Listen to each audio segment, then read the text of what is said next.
Hi. Welcome to Someone Else's Movie, the original podcast where an actor, writer, director, or nebulous industry figure gives a little love to a movie they didn't make. I'm Norm Wilner, senior film writer for Now Magazine, and this is the other thing I do.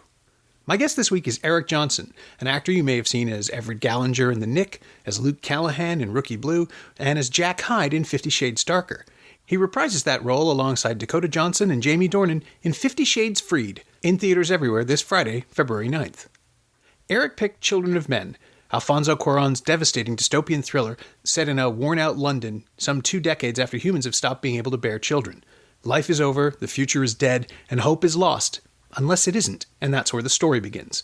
With an incredible cast that includes Clive Owen, Julianne Moore, Michael Caine, Chiwetel Ejiofor, Danny Huston, and the amazing Claire Hope Ashitey, it's a magnificent work of near-future science fiction and one of the best films made in the last couple of decades.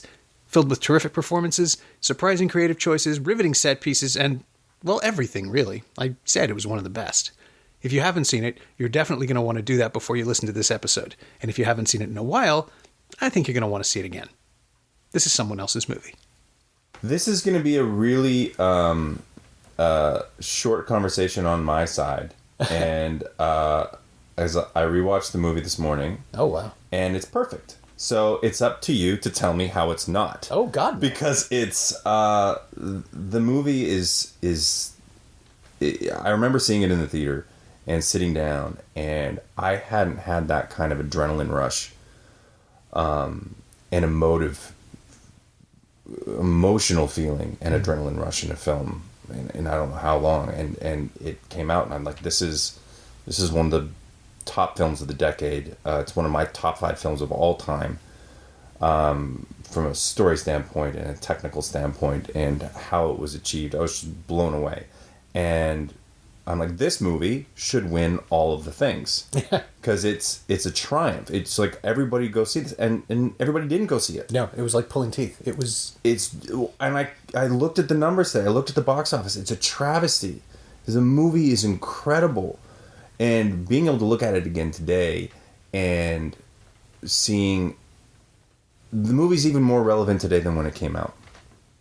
And it's kind of brilliant being able to see the layers on it now too, of the little things, the pieces in the background, and the way Alfonso Cuarón revealed them or just had them as part of the story. Yeah. This is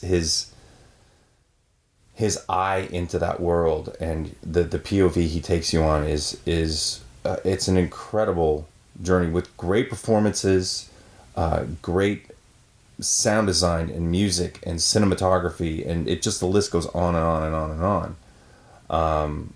So it's the reason I picked it is to me it is a triumph of everything that cinema should be. I'm not going to say no. No, it's on my top 10 list as well for that decade. It was a movie that I never fully understood what went wrong with the marketing, because the film itself is, it should have been perfect. For me, my experience of it as a working film critic at the time was it was one of the last things that was screened for us that year. It was a Christmas came out like release. January 5th, I think. Yeah, like after the holidays. There was I think. We saw it, the TFCA saw it for consideration for that awards year. So either it was about to open and they moved it. It was a 10 a.m. screening, which means that was an awards thing. Universal doesn't usually do those. Mm-hmm. And we all went in, and it just, like, it played to silence. The occasional laugh, but it played to just kind of shocked, pummeled silence. Yeah. And, like... It's a punishing film. It is, yeah. It's like, it's work. And what I thought was brilliant is they did put these little moments of levity in there, and these little, jokes of dark comedy that that just help break the tension for a moment. Yeah, the gallows humor is essential to it, and also you're seeing it in the real world now. Like, this is how we're handling the apocalypse unfolding in slow motion. Everything about the tone is dead right. The exhaustion, the kind of hollowed out nature of society, apathy, the misdirected anger at immigration, and I mean, thinking about this film, when was it? Early 2005 or early 2006? Like 11 years later, almost 12 years later, it's opening the DVD case. I'm looking for a copyright notice. Copyright 2007, so it would have been 2006, I guess. Yeah. Okay.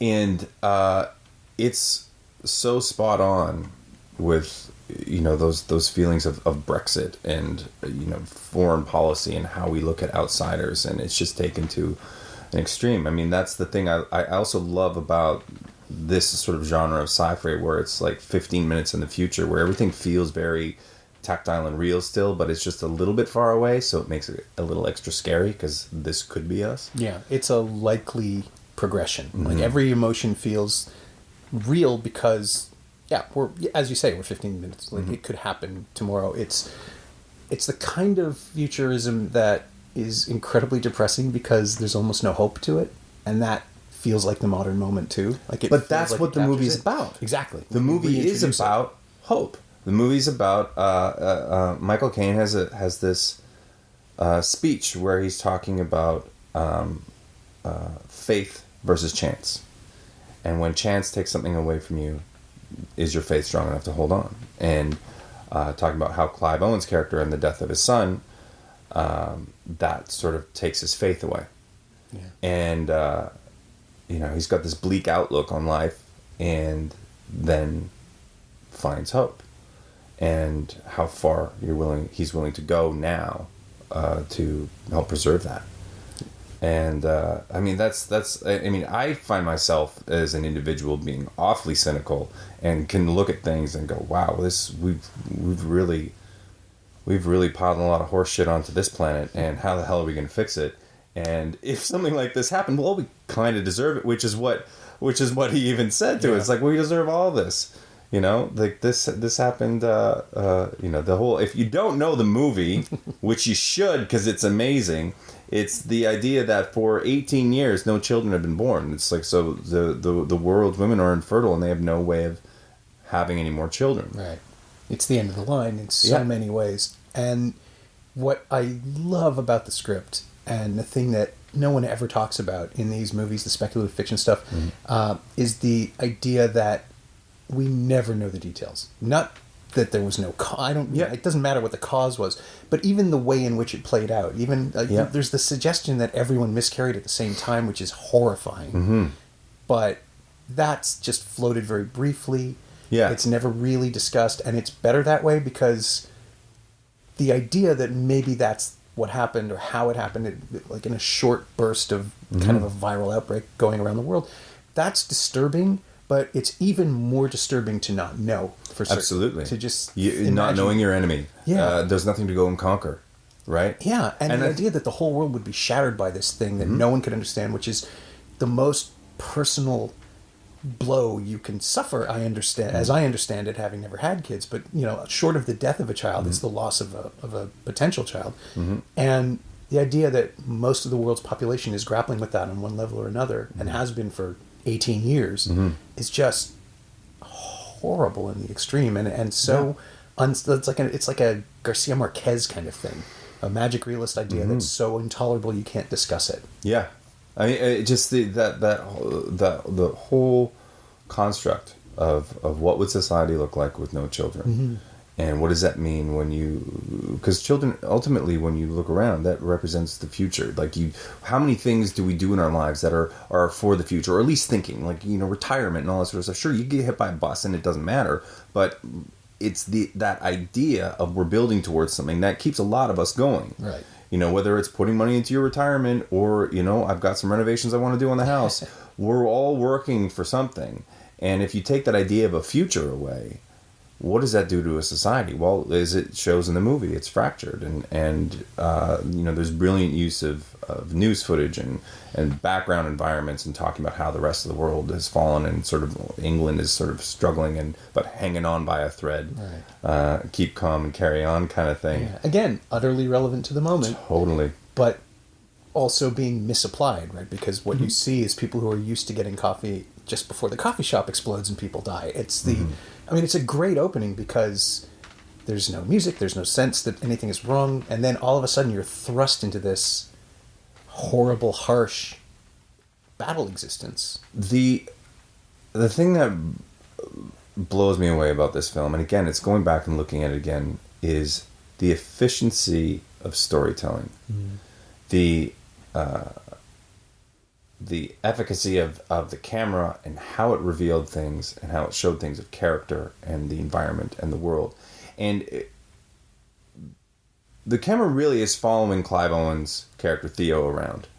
But every once in a while, the camera breaks away from him and just takes you into this future world. Yeah, it just wanders around. It just takes you into this environment, which is incredibly unnerving, because you feel like you're somewhat surrounded by it. And the opening, it absolutely does that. You start in this coffee shop, everybody enamored at the television of the death of the youngest person on the planet, which is exactly what humanity would do to this person.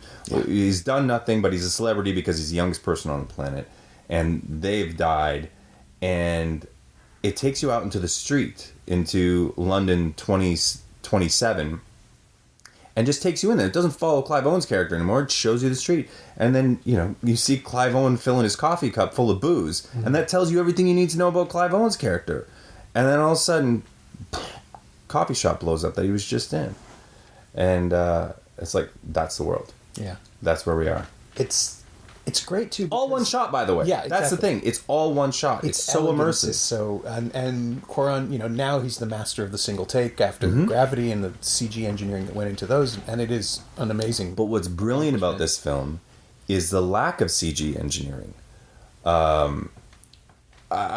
will say I don't know how he did these things, because I purposefully didn't investigate how he did these things, because I don't want to know. That's great. It's so good that there's an element of magic to it, and I don't want to peer behind the wizard's curtain, because I don't want to know. It's just magic to me, like what he did, and there may be a day where I learn or find out, but because I did see how he did this incredible shot in the car, right, of this amazing one take, and how they did that, and I figured it was green screen when I watched the film, and then but then to see how they actually built this specific car, and you're going, it's mind blowing. Like the technical achievements in this film are, it pushed cinema forward, right? It was a leap forward for movie making. You don't get Birdman without this film. You don't get Gravity without this film. Then the other thing was seeing some of the narrative and storytelling mechanisms that they use in Children of Men, of these longer shots, these still, of focusing on what the story is as opposed to who's talking, which drives me nuts. But then seeing how that influenced the show I did with Clive Owen called The Nick, right, where there's similarities in that, in terms of even just the style, in terms of these wide angle handheld lenses, and immersing you, feeling like you're a part of this world. That was transferred into the year 1900 New York, but that same kind of storytelling of allowing a scene to evolve within a shot, or to change the shot dynamically to tell the story, but not necessarily follow who's talking, because who's talking is not important, it's how somebody's reacting to it. So from a technical standpoint, and all the bells and whistles of how to make a movie, it's an amazing film. And then you put on there's a story behind it, and performances that are fantastic, and a commentary about who we are as people. On top of that, it's just like, this is everything I want in a movie. Yeah, the way I was trying to sell it to people who thought it was a war movie, just because of that photograph, that cover design, it made it look like, it is, but it makes it look like Owen is hiding behind a giant cinder block or something. The way I sold it was, it's a private eye film. Like, it's a neo-noir. It's the nihilist noir. It's absolutely, right? It's a noir film. Yeah, because it's hopeless but not hopeless. It's about a quest and an investigation. It's about people finding things out that they don't want to know. All of that stuff. And it's about the classic, wronged man slowly regaining his purpose, which is, it's Rogue One now. It's the arc of every great thriller. Yes. And it is a thriller, and it is a future noir, a neoist. I don't know what the words are for this movie, because I do think in a lot of ways it's a synthesis of all of these genres that works in a new way. Yeah. Which is the thing that Cuarón does. Like Gravity is a present day science fiction movie. Although he joked that it was actually set 2 years in the past when we had an active space shuttle program. Which, that's just annoying. But he is breaking ground and reinventing the cliches, playing with the relationships and our expectations. We assume that Moore and Owen are going to rediscover their love together. No, that doesn't happen. Yeah.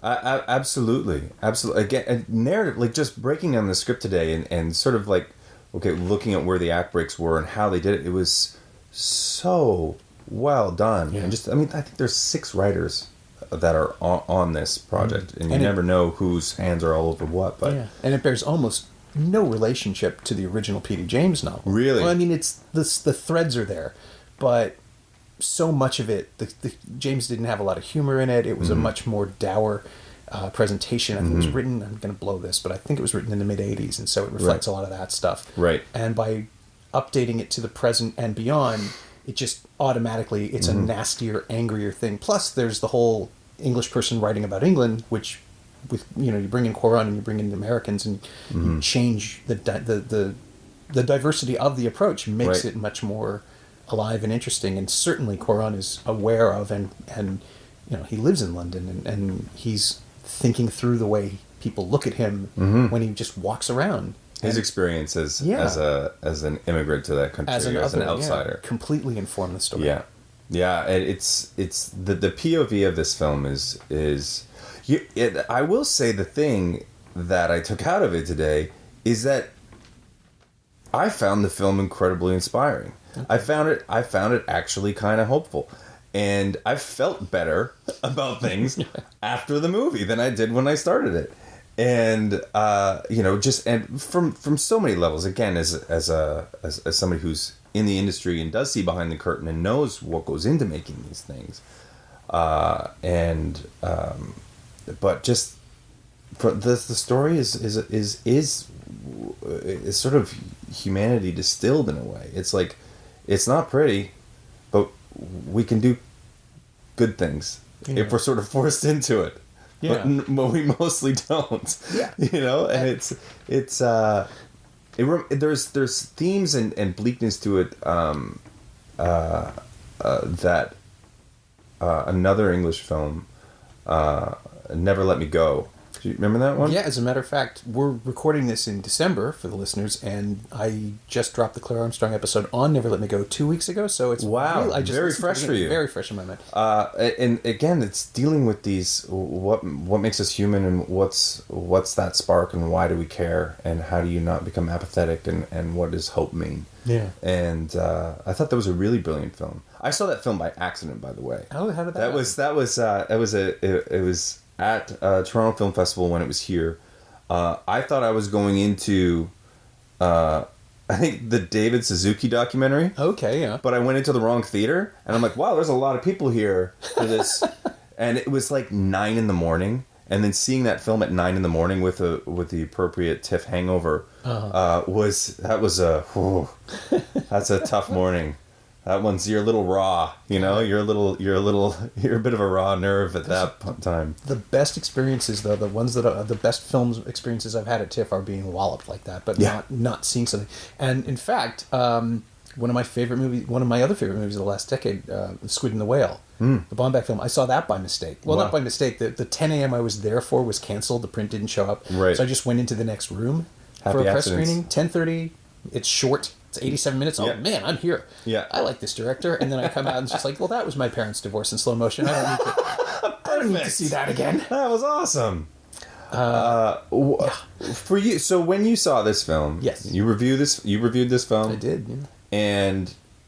And yet nobody went to it. Nope. Well, I have no impact. I mean, I was I'm not saying in terms of review, but was it a positive review at the time? Yeah. I think I 5 stars, best of. Yeah. I think we all said that. I mean, there were a couple of people who thought it was... I remember somebody at the time, I don't remember who it was, but someone said it was really, like, the bleakness was oppressive. And it's like, yeah, but if you don't plug into it, sure. Yeah. That's, like, people have differing opinions on stuff. That's fine.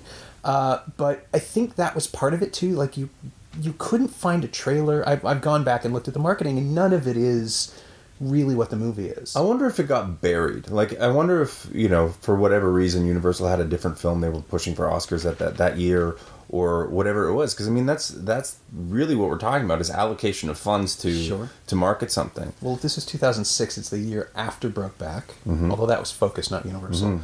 But, yeah, it's always depressing to go back and think about what wins and what doesn't. Well, and you could, you also have the executive shakeover. Like, somebody comes on board and they've got their baby that's up for, and they're going to push, everybody puts their own child in the lifeboat first. Yeah. And it's, sometimes films get lost. What was crazy is, this was, obviously one of my top films of, that I'd seen, again, because of all the achievements in it. And then getting to work with Clive was, they say don't meet your heroes, but it was actually, it made it better. Yeah. It made the movie better. Well, I was going to ask, because I just follow him around asking about it all day. And that would... Well, I actually really tried not to, because I was kind of geeking out a little hard. It was like my first day on set of the Nick, and one of my other top films of the decade was Traffic. And so I'm Steven Soderbergh sitting there, holding the camera, looking at me, and I turn around and Clive's looking at me, because we're about to shoot this scene. And I had this moment where I just about crapped my pants, because it's like, when I thought about making movies and doing this, I wanted to do it with these people, and I'm doing that. And I kind of had a little freak out there for a second. That's not intimidating at all. No, not at all. Not at all. And I've totally flubbed my line that take. Oh. Because there was just like, it was like the hamster wheel got away, and there was no way I was coming back. It's like, I need a second here. Okay, we're good. Let's go. And it was like, whoa, got to get a handle on that. But I wouldn't talk about it. I wouldn't ask him questions, because I could have just done it for hours. But then I would, listen around and see if he was, sometimes he'd like start talking to somebody else about it, or somebody else, and I'd just be like, leaning in, or like sort of sit closer and just want to hear about it. And so it was cool. It was really cool to you look at a movie and a performance, and you're like, wow, that was great. That actor's great. And then to actually see him in person, being great, and his process, and being a great person to work with, it was like, it was reaffirming that, there's good people out there, and not everybody in the industry is a jerk, and that good people do succeed. Yeah. And but yeah, it was that was an interesting experience. So did you catch anything? Did he say anything? Did you ever catch any pieces of information? I don't know of any sort of specifics I could say that, but it's just the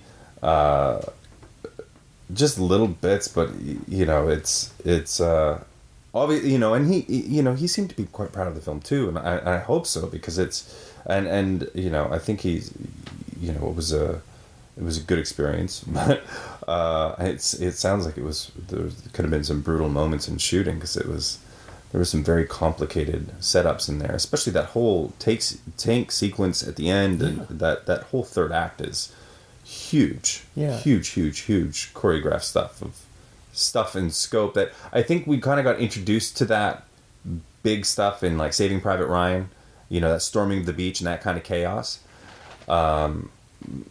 But this was just done in a wholly different way. Well, yeah, as you were saying, he takes this stuff and carries it forward. Mm-hmm. He's pushing the tech further, but he's also making sure that it's rooted in an emotional story. I mean, that's I really liked Y Tu Mama Tambien. Yeah. I really enjoyed it, but I didn't take anything away from the talk of it being this new Mexican cinema starting. It's like, well, this is fine, but there's other stuff that's good too. Yeah. And then I saw the Harry Potter movie he made, and holy shit, right? Like he took them.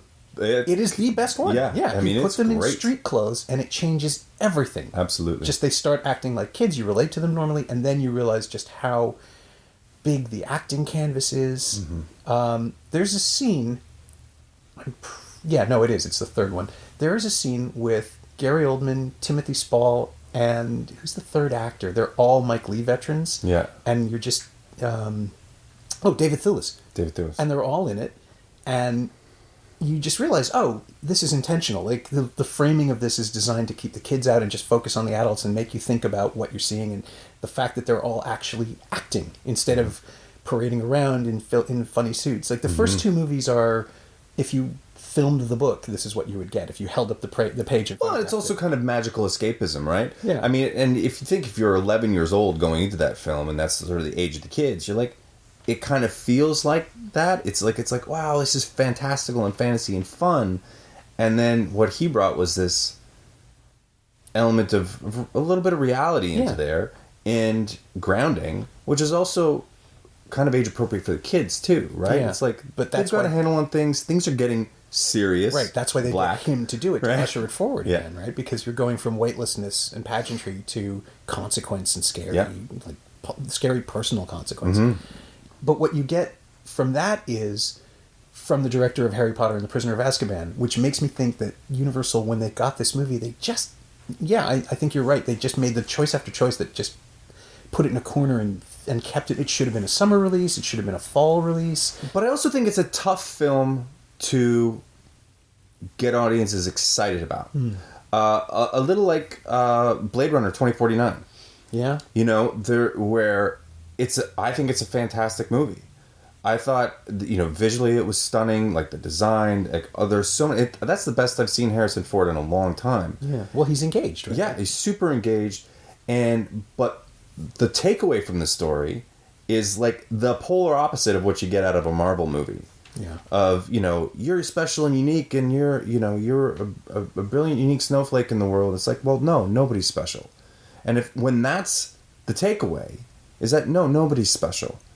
It's like, it's kind of hard for our audiences to come away from that, go, yeah, nobody's special, woo! Yeah. Can't wait to see, you should see this about not being special. It's like, who's gonna, but at the same time, it's a mature adult story with this incredible backdrop, beautifully done. And I think now, if this was a story that people were adapting, we'd see it on HBO. It would be a TV series. I was going to say, yeah, it has that Handmaid's Tale feel. Mm-hmm. I mean, the Handmaid's Tale, I think the adaptation reaches back to children and men very deliberately. Mm-hmm. And it's true. I mean, there is a chosen one in the film, but it's not the hero. Yeah. And who it isn't introduced for the first 45 minutes, I guess. And she doesn't show up until the second act, really. Yeah, the wheels are in motion, but we don't know why. There's this girl you got to get to the seaside. Yeah, talk to your cousin. Yeah, and that's the other thing I love about the film is that, as in most film noir, your perspective, our hero, is the guide to the world, not necessarily the guide to the story. So the processes that he has to go through are the way we learn about what's going on. Mm-hmm. There's no exposition that he already knows, which I think is great. No one ever repeats something to him that he would already know. It's all about us observing and seeing how, Danny Houston's character has Guernica hanging on the wall because he's that powerful. Yeah. And that's unsaid. Like, he raided the Tate. There it is. And it's brilliant. There's a line that Clive Owen's character has in this, like, how do you do this?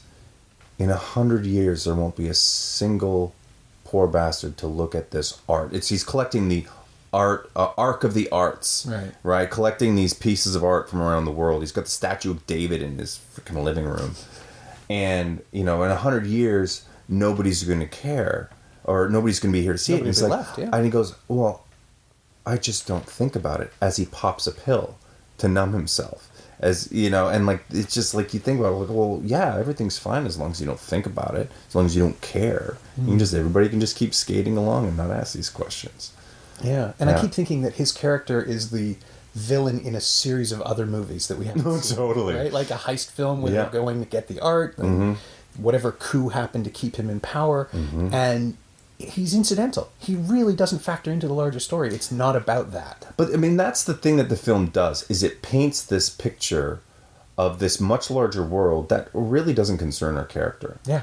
And then it's actually a very, very small story that is set in this dark, catastrophic world.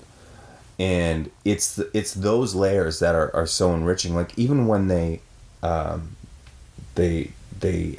leave Michael Caine's place, and they're meeting that character Sid, who's the border control agent there, right? The Peter Mullen rule. Yeah. My Peter Mullen rule is that when Peter Mullen appears in a film, things are not getting better. No.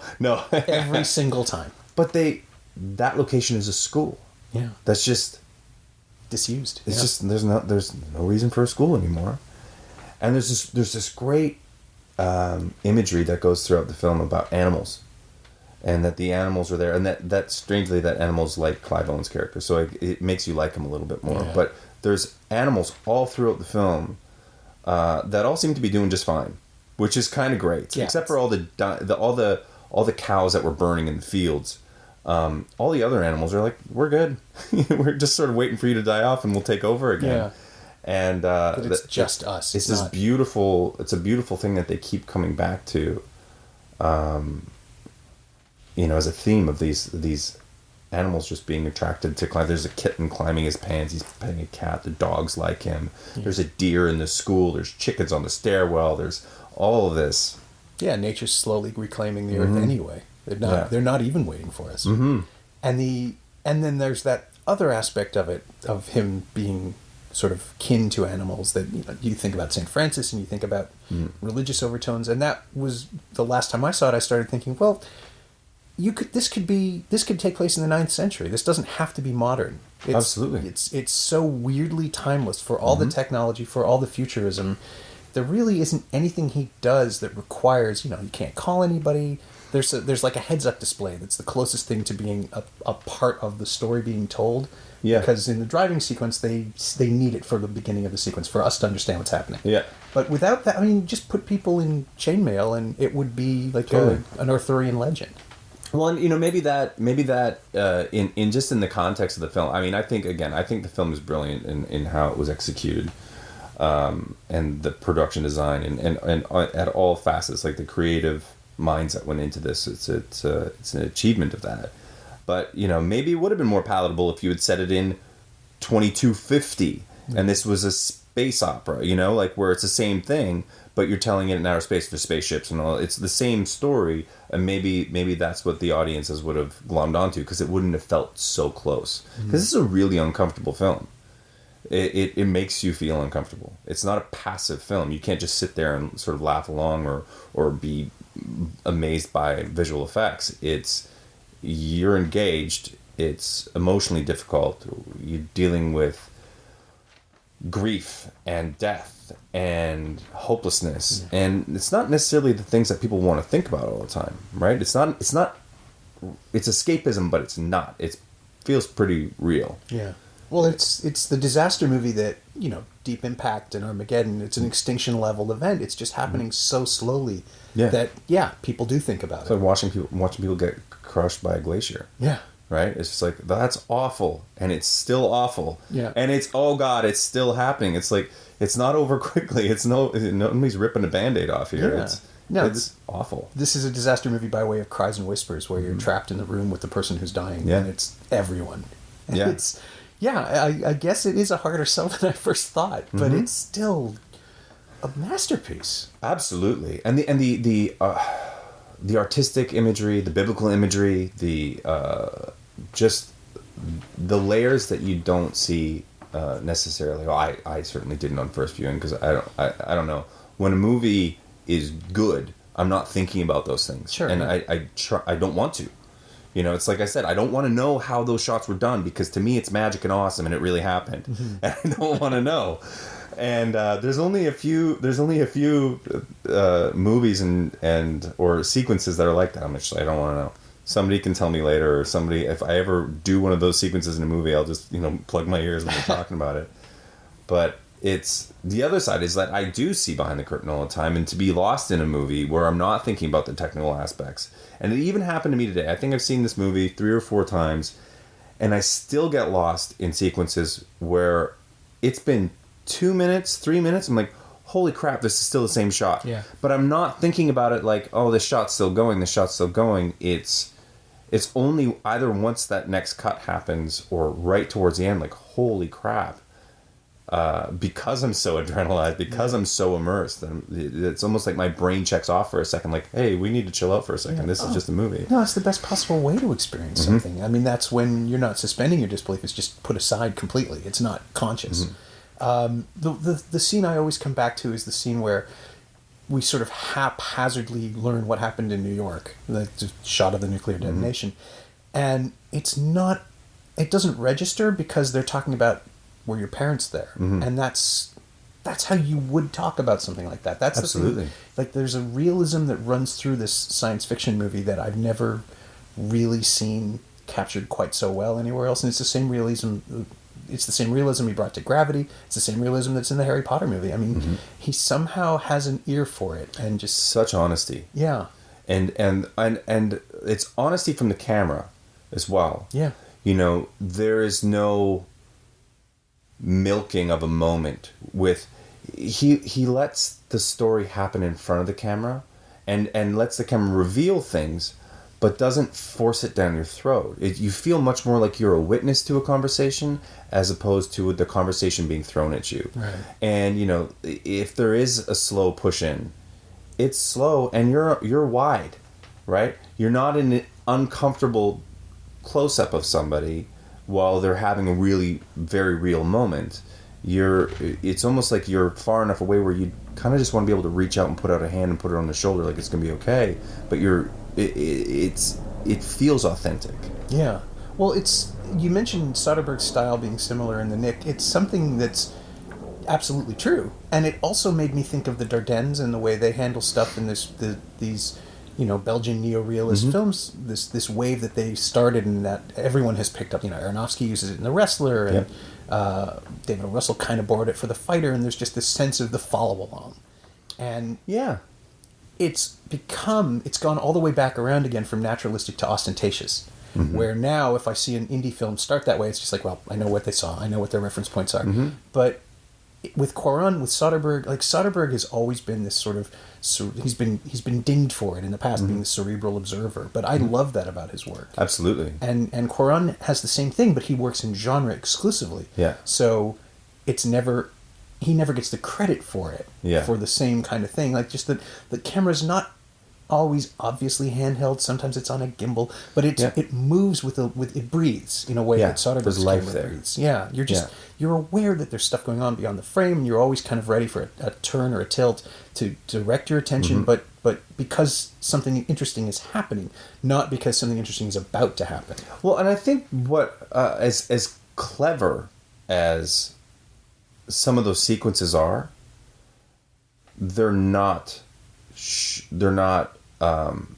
It doesn't feel that they're done with ego, if that makes any sense. You were going to say showy, right? Like, there's not like, look what I can do. Yeah. It's not masturbatory in any way. It's not like, look at how cool my shot is. It's how does this serve the story? And it seems like that's the question asked first all the time. How does this serve the story? And when that happens, it's just this incredible honesty is coming the other way. So it makes it difficult. It makes it difficult for an audience. But that's I think why I'm so engaged with this film. It's like it feels so honest. Performances are honest.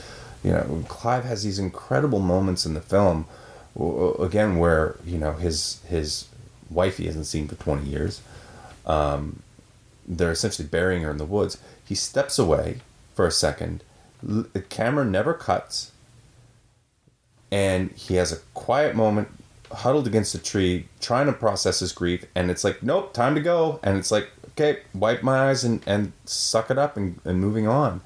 But it's just so honest. You know, it puts you, like, there's no big showy, like, or even ridiculously stoic where he's sitting there with the single tear watching. It's like, it's it's basically, screw that. This is life, and it's fantastic. Yeah, I mean, I keep coming back to saying this film's so great, but it really is. It's kind of the point, though. I mean, and I'm really glad you chose it, because it's a film that I have loved and fought for and watched die over and over and over again. When people are like, oh, it was kind of long, I didn't start it. It's not that long. Oh my God, it's a 2-hour movie. It felt so weighty, and I think maybe part of that was the almost unanimous critical acclaim that read as hostile to some people because, Well, if you all think it's great. It's a big, serious movie, right? Yeah. Well, it is, but it's also pure cinema, and it's exhilarating. It is a wonderful film. It is a quietly hopeful movie that leaves you on a high, even though, you've basically, the saddest images have been rolling past you. But it's a film that recaptures... I mean, just as the restoration of hope to the world is the theme of the movie, it's just like this movie made me believe in filmmaking in a way it hadn't in a while. I don't mean this cynically at all, but I don't think this movie would get made today at all. No matter who was at the helm. I don't know who would, and I think maybe that was even a bit of the issue when it came out. Like, it's a risky film. How do you make your money back? Everybody's asking, can we do this in TV? Had this film come out in 2000 or 2001, it might have been a different story. When films like Traffic and Saving Private Ryan, I think, was the biggest box office of that year. It was it was the biggest movie that year. So, and it was a summer release. That might have helped. It was a big, nasty, raw look at war. I mean, it had Tom Hanks in it, but it's a brutal film. And, maybe after... maybe it was after in the middle of the Bush years and Cheney and stuff like that, people didn't want to be dealing with this. Yeah. Well, I mean, I think there's certainly intent behind scenes of the military while... Homeland Security, all that stuff. While England and the U.S. are in Iraq. Yeah. Because that was already happening by the time... That's even in one of the set deck pieces in I believe, Michael Caine's house. Oh, it's like newspaper clippings. Yeah, it's like he had like the different press clippings and things like that, and it's like stop the war in Iraq. Yeah. Stop bombing Iraq or something like that. Like it's right in there. Yeah, and it's a message that could work for 1991 or for 2003, and it's equally valid. It's the sameness of it all, right? Like the sense that this is the last conflict too, that goes through everybody's emotions, that everyone's exhausted and everyone's tired and they're tired of fighting, but they're pushing on. It's what Owen is, again, it's the film noir thing. Like it's the Seamus with one more case who just doesn't want to do it. Yeah. And that's the beauty of it, right? It's the, the alcoholic hangdog guy down on his luck who's going to do this for the $5,000 or whatever. And then, turns out that he's emotionally invested in this after all, and the money doesn't matter. It's like it's cliche when you frame it like that. Sure. But the execution isn't, and it's sort of a brutal take on humanity, and I think maybe that's why I like it so much too. Is that it doesn't sugarcoat what we do to each other, or who we are, or our opinions and the lengths that we're willing to go to fight for a misguided cause. Because that's the other thing, is like the rebellion that's going on in this, where they're fighting against the government that's being awful to immigrants. They're by all intents and purposes fighting the good fight, except for the things that they're doing, which are just as equally awful. Yeah. Right. And so like there is no heroes in war. There's just loss. And that's sort of what it's showcasing. It's just like, this is just all awful. Yeah. And to sort of claim that, I think when we put those bright and shiny, patriotic or those sort of war hero archetypes up, I mean, it's a great way of deluding ourselves as to what it really is. Yeah. But it's just, this film doesn't do that. It does everything to the contrary of that. So again, for a country that was still ingrained in the war in Iraq, and soldiers are still dying, I can see how it wouldn't necessarily have been palatable to the flyover states and people that aren't film lovers. Yeah. It's a tough sell. Yeah, I'm kind of disappointed that it hasn't been rediscovered too. Like it's floating around and people know about it, and all my friends have seen it because I insisted they watch it. But Universal didn't treat it particularly well on home video. I have an HD DVD. DVD, amazing. Back at the time, they released it on both formats, which was good. And it's signed by... I got Cuarón to sign it. I am not an autograph hound, but every now and then, like I've had the opportunity to meet somebody whose work I don't just admire, but but truly love or change Yeah. my perspective. I got Soderbergh to sign the Koyaanisqatsi box because he produced Nakoi Katsi. But it was this big event when Reggio brought visitors here. Yeah, I was there. Oh, yeah. Yeah, it was great. Yeah, I did the press day the next day, and I got them all this, like, Philip Glass. How am I not going to do that? It was amazing. I tried not to geek out because this was right before I started the Knicks, so I actually went. It was like research of just like because I was because I was about to, like, 2 weeks later or a week and a half later I was going to New York to start the Knicks, so it was like I sat in the audience and watched Soderbergh moderate this panel. Yeah, I was there, and then I was at a restaurant, and Reggio was at this restaurant, and Philip Glass is sitting across from me. And Philip Glass is one of my favorite composers. I'm kind of freaking out again. Like, oh my God, it's right there. Trying not to geek out, but it's like, if I had had a copy of the DVD, it would have definitely been asking him to sign it. I went all in. It is entirely possible in my memory that this was the same day. Oh my God! that I had seen Gravity and did the interviews, because it might. Oh yeah, it was. Right? I saw Gravity at the festival that year too. And it was, amazing. The next day was the interview day, and so I had the Soderbergh thing in the morning, and it was him and Reggio, and Glass was there, and I'm going to forget his name, but the editor was also there. Mm-hmm. And then that afternoon I had 20 minutes with Cuarón. And that's just a great day. Yeah, it is. That's just a great day. I don't get to complain about anything. And that's an awesome day. He was so delighted that I had the HD DVD because he said, it's obsolete tech. It's perfect for the movie. And I'm like, yeah. But then he shamed me into buying the Blu-ray because he prefers the transfer. There was a new transfer done a couple years after that. And so he said that there's a double pack, and he winced when he told me. He's like, well, there's one with Repo Men. But it's not Repo Man. It's the Jude Law crappy shot in Toronto movie that right. remembers. Yeah. But that's how people see Children of Men now. It's boxed with these two post. It's this sort of like sci-fi weird thing, war thing, and it's dystopia. So not that film. Yeah. But again, I mean, here we are sort of crapping on Universal of how they release it, but I'm like, I don't know how you do it. Like, what is this like? You go and see this movie, it's going to make you feel really awful for a while and question a lot of things in your life, but ultimately things will be okay. Sure. You have to die, but it'll be all right. Yeah, exactly. Like, how do you, but it's just, and then we should talk about the cinematography on it as well, because there's some groundbreaking cinematography. Yeah. From Chivo, Emmanuel Lubetsky. Yep. I just double-checked to make sure. Who's one of the premier cinematographers out there. The Revenant, right? Gravity. Did he win 3 Oscars in a row? Isn't he the first one? Nominated for 3 in a row. I don't know. Did he win 3 in a row? I mean, he easily could. I mean, it's just... I think it was Gravity, Birdman, and The Revenant in that order. Bang, bang, bang. Jeez. Yeah, and well-deserved. I mean, again, technically forward-thinking, pushing cinema forward, which it's the Academy of Arts and Sciences. People forget about the sciences part, but it really is like pushing technology forward, pushing how we tell stories. It's like coming up with a whole new style of paintbrush. Yeah, and you're a bunch of painters, and you're like, hey, have you ever tried one of these? And it's like, wow, I never thought I could do that with a camera. Yeah, and it's just brilliant. It's brilliant. And there's this Twitter account that I follow. It's called One Perfect Shot. Oh yeah. And the amount of times I see his work and work from this movie, I'm like, retweet.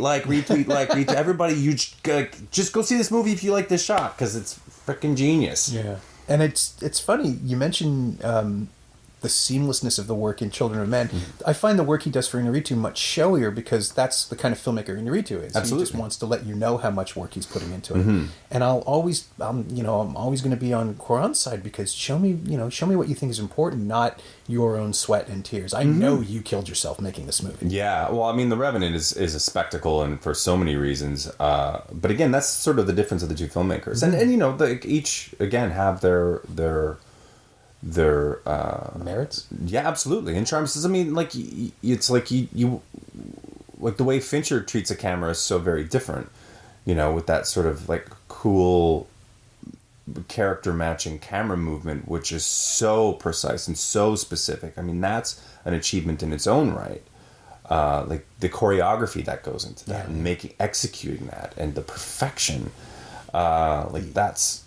It's stunning. Yeah. When you start breaking down little movements and shots, it's mastery in terms of, and that's got to be painstaking to get. Yeah, I mean, dozens of takes, apparently, and some of her acting, some of her camera choreography. To make it all work. Yeah, but as a result, his movies have that sort of chill feeling where everything is very tense all the time, but very placid at the same time. And it's a great vibe, but again, you know what you're getting when you go to a Fincher film. When you go to an Inarritu film, you know you're going to watch an endurance test of some sort. Yeah. The thing about Children of Men is that it is, in so many ways, it's classical, it's formal, it's all, you know, like it's object-based cinematography. I don't know how else to describe it. You're watching the thing that is most important, even if you're coming at it from a different angle.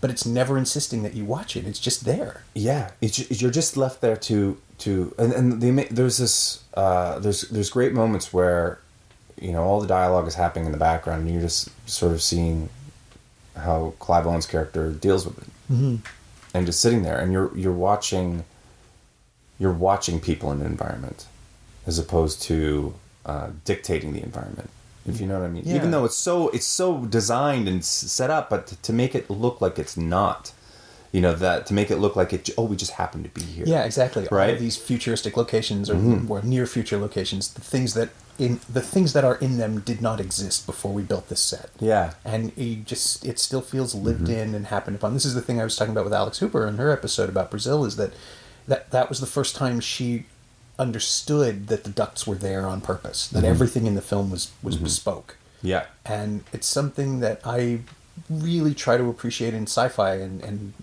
speculative stuff, because you have to think about everything. Just as, you know, George Miller on Fury Road insisted that every object have two purposes, because it was the thing it was and then the thing that it is now. There's like hedge clippers on his mask and stuff like that, and it's all fascinating, exhausting. They had to design a Quietus kit. You're like, what would it look like? What would and that commercial. Product? Yeah, there was a full commercial for that. How do you sell that product? You know, how do you people? sell the product of the at-home suicide kit? But it was genius. And you know, you could sell that thing today and people would buy it. Yeah.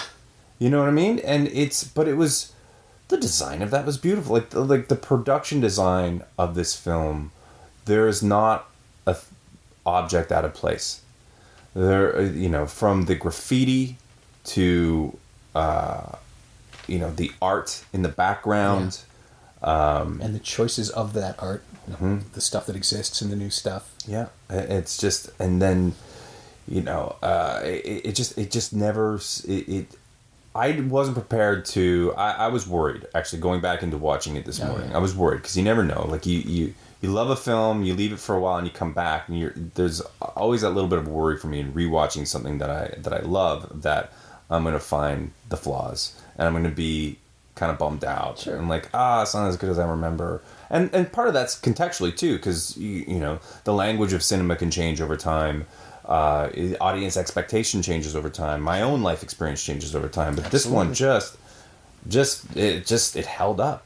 I should say too, what was crazy about watching this the first time in the theaters is I was sitting next to my wife who was pregnant and my friend's wife who was also pregnant. Oh my God. It was awesome. Like there was like babies alive and kicking in their tummy while we watched this, and they were getting rumbled. Or was my wife? My wife wasn't pregnant. Our friend was.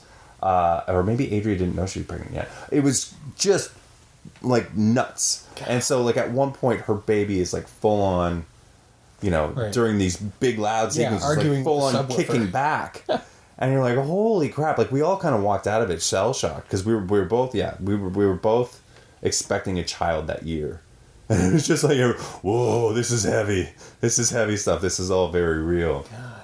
God. It was an awesome way to see it. The best possible. Certainly made it very grounded. Yeah. And, it was, you know, you're looking at your own wife of like this vision of Madonna at this time too. And like the imagery that comes into that. And just like, it's just so much empathy and fear that played into that. And, you know, I have a preteen now, and it held up, God, and I didn't need that extra the real life circumstance. Yeah. Jesus, that's probably the best way to see that movie. Yeah, just to know it's not real. Just to be able to reach over. Yeah, just reach over and touch the belly and make sure, like, we're still good. We're still good. This is a really scary proposition I'm looking at right now. Yeah, I totally forgot about that until this morning rewatching. I'm like, oh yeah, everybody was all preggers when we were watching this. Oh my God. Yeah. So, I mean, you've already sort of discussed it with the stalking Clive Owen for background stories, but is there anything about Children of Men now that you've stolen or lifted or borrowed? Is there something in your creative DNA that's in there? I think one of the things, and again, I talked, sort of alluded to it with, Soderbergh as well, is putting the camera where the story is, and that's not necessarily what it looks like in the script. Of that efficiency of breaking down what is this really about, and getting Children of Men is a great example of that, and getting to watch Soderbergh do it for two seasons of The Knick, where just breaking down a scene and where he would find the story of the scene, which necessarily wouldn't be what you'd think it was if you were just reading the script, but then sitting back and looking at it and going, that's where the story is. This is about how this person feels about this, not about what this person is saying. And then having the gravitas to just let the camera live there and not shoot the other coverage, right? Yeah. I think, there's the sort of Michael Bay, Marvel, lots of cutting, lots of spectacle. Let's just cover it from all angles and then see what we get later, right? Yeah. It's like, put all the shots in there and then we'll see what we got later. And not to say that there's not a lot of forethought that goes into, I don't know how someone to make a Transformers movie. Like, I wouldn't even know where to start. Mm-hmm. And those things are so big and expensive that you want insurance, right? Yeah. You need to know that you have the shot. Yeah, and if it didn't work, you need a backup. Right. Whereas, the boldness of what Children of Men is and how Soderbergh approached Nick and Gravity, where you're like, we're just going to let this shot live. And obviously the technical component of what went into Gravity was insane in terms of how they had to actually shoot that. Again, pushing cinema forward, but how this felt so real, and that to me is the big takeaway for me. It's just how honest it was, how the camera was honest, how it felt like there was no ego behind the lens, where it wasn't about what the director wanted to show you. It was like, this is what the story demands you see. And to have that perspective as a filmmaker, that's got to take a lot of restraint in a lot of ways. Mm-hmm. It's because, everybody wants to shoot cool shit. Everybody wants to do something really cool. Yeah. But to take the ego out of it and just allow it to be what it needed to be, and not, get 9 angles on this super cool explosion you just did, or whatever it is. And not to say that there's not that long shots are what that means. I mean, there's incredibly effective cuts in this film. Yeah. And quicker sequences, but I just that attention to let the story be the story and not get in its way. That to me is what it is. I mean, it sounds crazy that these amazing constructed shots where you have to be full of gravitas to even go after that. Like, we're going to do this. You have to have a very healthy ego, but then to not impart that ego onto the lens. That takes some definite maturity and restraint, I would think. I don't know if I would ever get there. Yeah.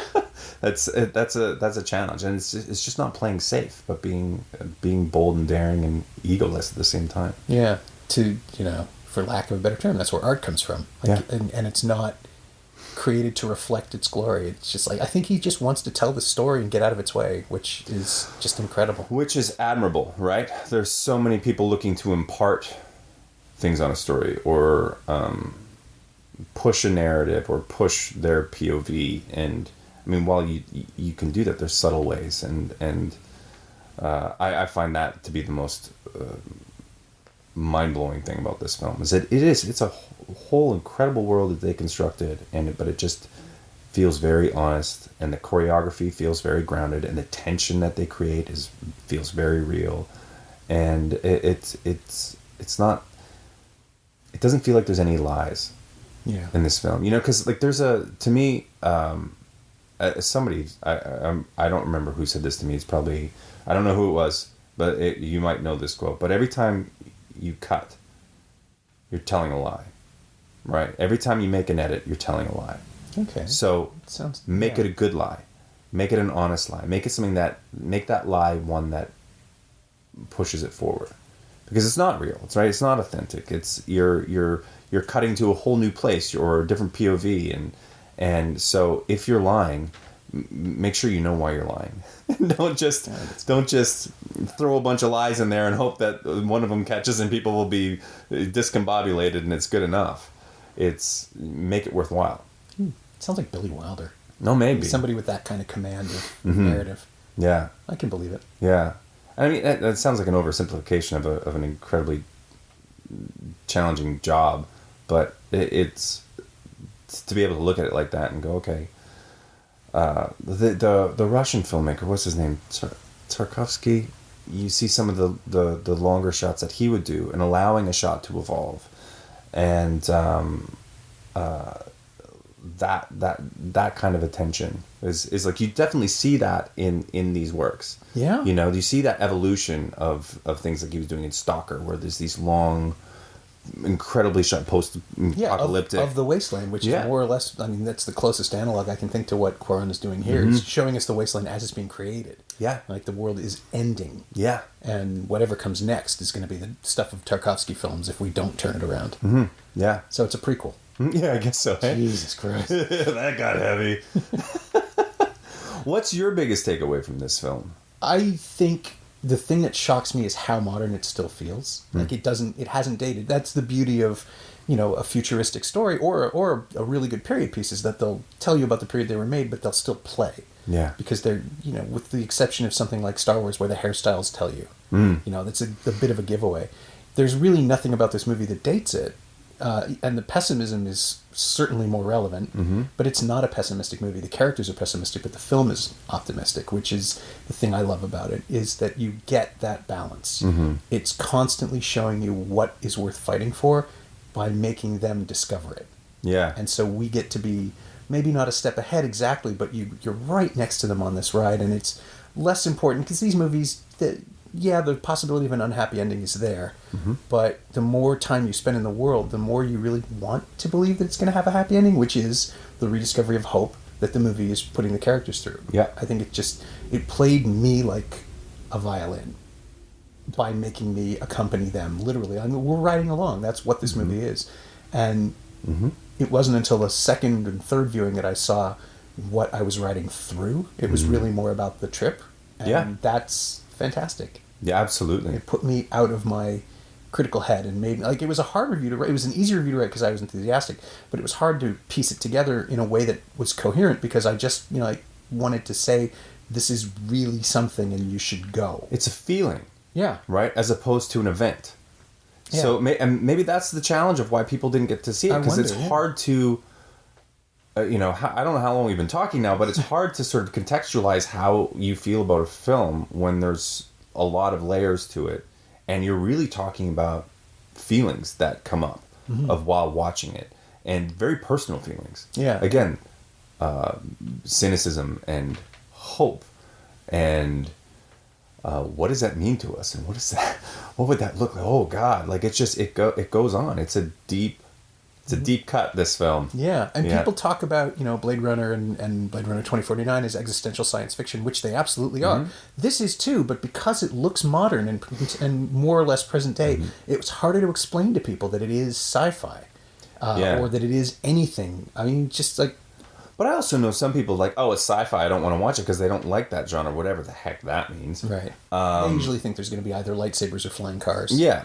And okay, yes, Blade Runner has flying cars and they're pretty cool, but that's not what it's about. But it's like Arrival sci-fi, but it's not sci-fi. Yeah. You know what I mean? Like it's a human story, but just transplanted into, again, like 15 minutes in the future. Yeah. Well, Villeneuve said the way he saw Arrival was that it was basically it's people facing a challenge they didn't expect to face. Mm-hmm. And that is absolutely anything. Like that can be... That's absolutely... It's so universal. The kid with a disease. I mean, it's all in there. But, Yeah. you know, it can be whatever specific challenge in that film that you want it to Mm-hmm. be.